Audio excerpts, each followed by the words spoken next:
Pois muito bem, então, depois do batismo de Jesus, ele foi lá passar os 40 dias nas montanhas. Lá no Monte Hermon, como um mortal deste reino, sem ajuda, ele havia encontrado e derrotado Caligastia, o enganador de Urântia, o príncipe deste mundo.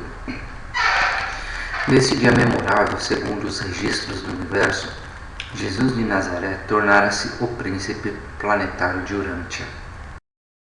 E esse príncipe planetário, que logo seria proclamado o supremo soberano de Nébalo, tinha agora ido por 40 dias em recolhimento para formular os planos e determinar a técnica pela qual proclamaria um novo reino de Deus no coração dos homens. Após o batismo, ele iniciou os 40 dias de ajustamento de si próprio às relações alteradas do mundo e do universo. Durante esse isolamento nas colinas, ele determinou a política a ser seguida e os métodos a serem empregados na fase nova e modificada da vida na Terra, que ele havia de inaugurar. Jesus não saiu em retiro com o propósito de jejuar, tampouco para afligir a sua alma. As suas razões para procurar esse retiro foram inteiramente diferentes daquelas atuadas sobre Moisés e Elias e mesmo sobre João Batista. Jesus já era plenamente consciente a respeito de sua relação com o universo por ele próprio criado e também da sua relação com o universo dos universos, supervisionado pelo Pai do Paraíso, o seu Pai nos céus. Agora, ele se lembrava totalmente da missão de auto-outorga e das instruções administradas pelo seu irmão mais velho, Emmanuel, antes que ele entrasse na sua encarnação em Urântia. Jesus compreendia total e claramente agora todas as múltiplas relações e desejava ficar afastado durante um período de meditação, em silêncio, de modo a poder pensar sobre os seus planos e decidir sobre os quais procedimentos adotar na continuação dos seus trabalhos públicos em favor deste mundo e de todos os outros mundos do seu universo local. Enquanto vagava pelas colinas, Jesus encontrou o dirigente executivo do seu universo, Gabriel, o brilhante estrela matutina de Nébalo. Gabriel estabelecera agora a comunicação com o Filho Criador do Universo e eles encontraram-se diretamente pela primeira vez desde que Micael havia deixado seus colaboradores em Salvington quando iniciou seus preparativos de auto-outorga. Gabriel, por ordem de Emmanuel e sobre a autoridade dos anciões dos dias de Uversa, dava agora a Jesus a informação indicativa de que a sua experiência de auto-outorga em Urântia estava praticamente realizada no que se concernia à conquista da soberania perfeita do seu universo e o fim da rebelião de Lúcifer. A primeira fora conquistada no dia do seu batismo, quando a personalização de seu ajustador demonstrou que a sua outorga, à semelhança da carne mortal, estava completa e perfeita. O segundo passou a ser um fato na história naquele dia em que ele veio ao Monte Hermon.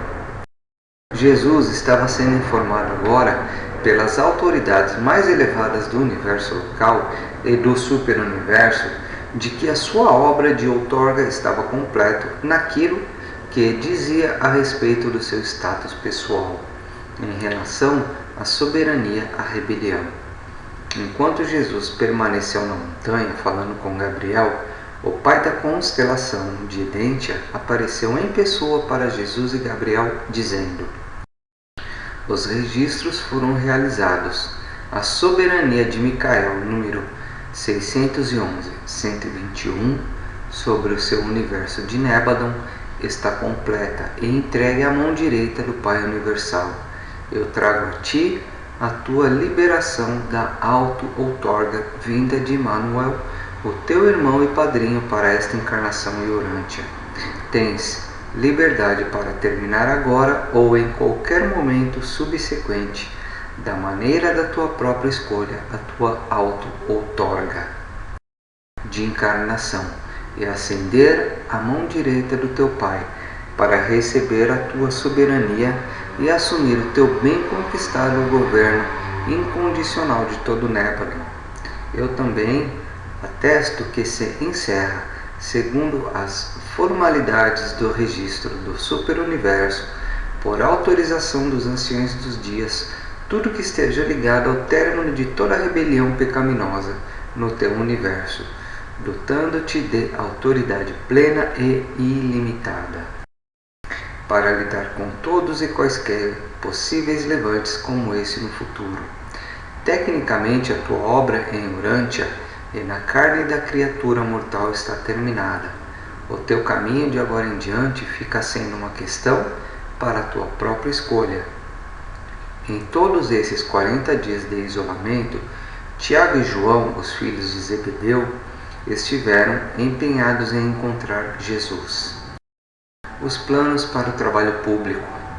Dia a dia, no alto da colina, Jesus formulava seus planos para o restante da sua outorga em Urântia. Primeiro ele decidiu não ensinar junto a João e planejou permanecer em um relativo retiro até que o trabalho de João estivesse atingido o seu propósito. Jesus sabia bem que a pregação destemida e sem tato de João iria logo despertar os temores e a inimizade dos governadores civis. Em vista da situação precária de João, Jesus começou definitivamente a planejar o seu programa de trabalhos públicos em favor do seu povo em todos os mundos. Cuidadosamente repassou os conselhos dados a ele a respeito de seus métodos de trabalho e de que ele não devia deixar nenhum escrito permanente no planeta. Nunca mais Jesus escreveu em nada, a não ser na areia. Na sua visita subsequente a Nazaré, e para a grande tristeza de seu irmão José, Jesus destruiu todos os seus escritos, que haviam sido preservados em pranchas na oficina do carpinteiro e aqueles que estavam dependurados na parede da velha casa. Jesus não jejuou durante esse período de isolamento. O período mais longo que passou sem alimento foi o dos seus 2 primeiros dias na montanha, quando estava tão absorto nos seus pensamentos que se esqueceu totalmente de comer. Ao 3º dia, contudo, ele saiu em busca de alimento, e também ele não foi tentado durante esse tempo por quaisquer espíritos do mal, nem por personalidades rebeldes em permanência nesse mundo. Esses 40 dias foram a ocasião para a conferência final entre a mente humana e a mente divina, ou melhor, para o funcionamento real das suas mentes, agora feitas uma. As transações dessa época de eventos memoráveis não foram as visões fanáticas de uma mente enfraquecida por uma longa fome, nem foram elas repletas de simbolismo confusos e pueris que posteriormente ganharam registro como tentações de Jesus no deserto.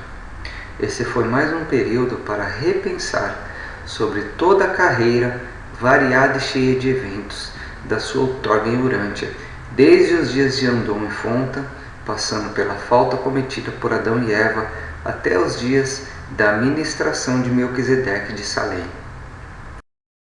Gabriel havia lembrado a Jesus que havia 2 modos pelos quais ele poderia manifestar a si próprio pelo mundo, caso escolhesse permanecer ainda em Urântia por um período de tempo, e ficou claro para Jesus que a sua escolha nessa questão nada teria a ver nem com sua soberania sobre o universo, nem com o término da rebelião de Lúcifer. Esses 2 modos de ministração eram, primeiro, o seu próprio modo, o modo que pudesse parecer mais agradável e de maior proveito do ponto de vista das necessidades imediatas deste mundo e para a edificação presente do seu próprio universo.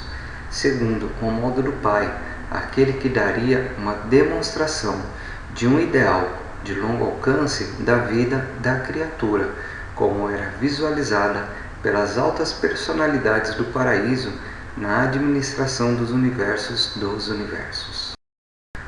Ao terceiro dia desse isolamento, Jesus prometeu a si próprio que retornaria ao mundo para terminar a sua carreira terrena, escolhendo assim obedecer à vontade do Pai. Os 40 dias na montanha desértica não foram um período de grande tentação, mas foram sim um período de grandes decisões do Mestre. A primeira grande decisão. Ao terceiro dia, após ter começado esse diálogo com seu ajustador personalizado, Jesus foi presenteado com a visão das hostes celestes de Nébadon, enviadas pelos seus comandantes para aguardarem e cumprirem a vontade do seu amado soberano.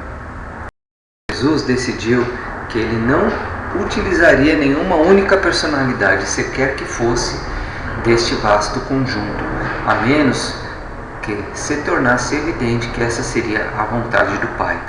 Não obstante essa decisão ser geral, essas imensas hostes permaneceram com Jesus durante o restante de sua vida terrestre, sempre em prontidão para obedecer à menor expressão de vontade do seu soberano. Assim, por meio de uma grande decisão, Jesus estava privando-se a si próprio e voluntariamente de qualquer cooperação supra-humana para todas as questões que tivessem a ver com o restante da sua carreira mortal. A segunda decisão. Ao terceiro dia das suas meditações, o corpo humano ficou faminto. Deveria ele ir à procura de comida, como qualquer homem comum iria, ou deveria ele meramente exercer seus poderes de criação normais e produzir a nutrição adequada ao corpo, pronta e à mão? Essa grande decisão do Mestre havia sido descrita para vós como uma tentação, como um desafio. Jesus estabeleceu assim uma outra política para o restante de seus trabalhos terrenos.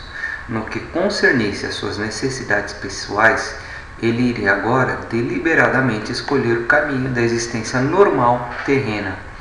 Antes de sua iluminação batismal, ele havia vivido em perfeita submissão à vontade e ao guiamento do Pai Celeste e decidiu enfaticamente continuar a mesma dependência mortal.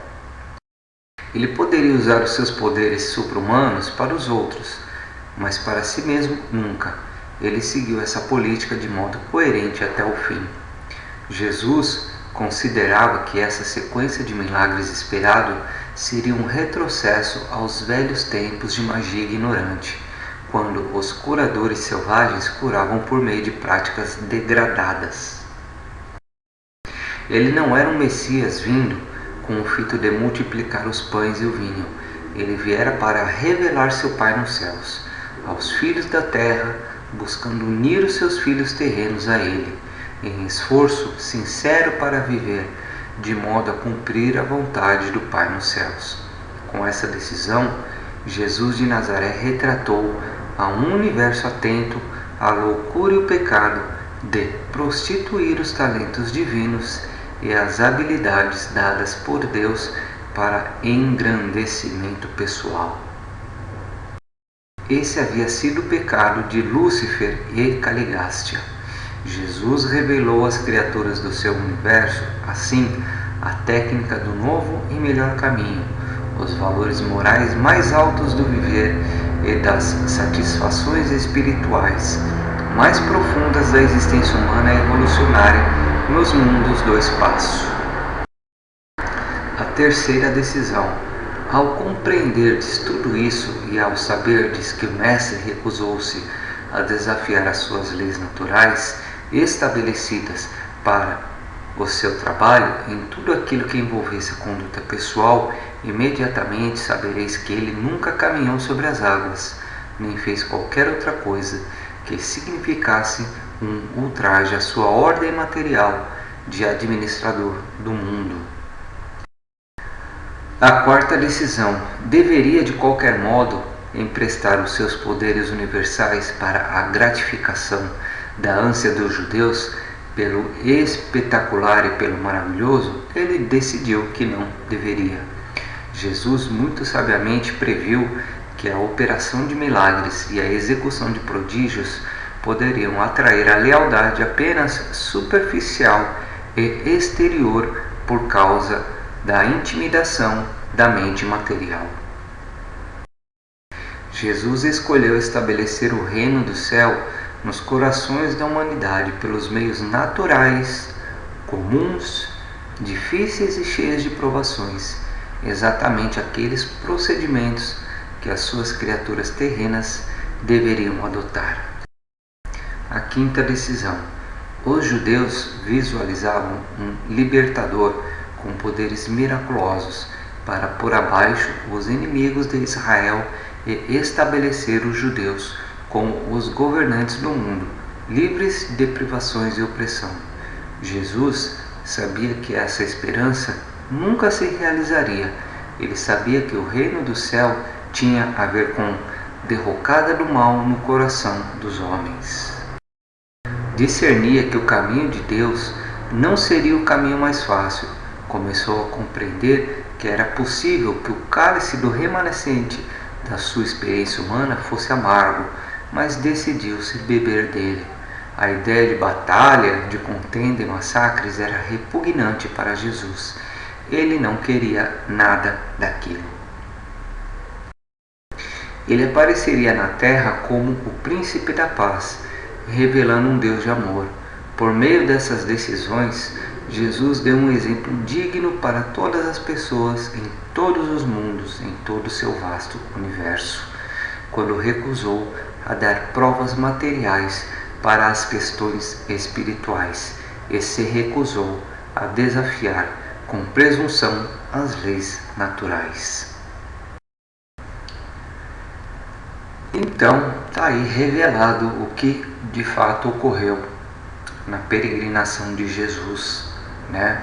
Ele simplesmente estava lá organizando as suas ideias e tomando decisões, ok? Espero que essa aula tenha sido bastante reveladora. Então, até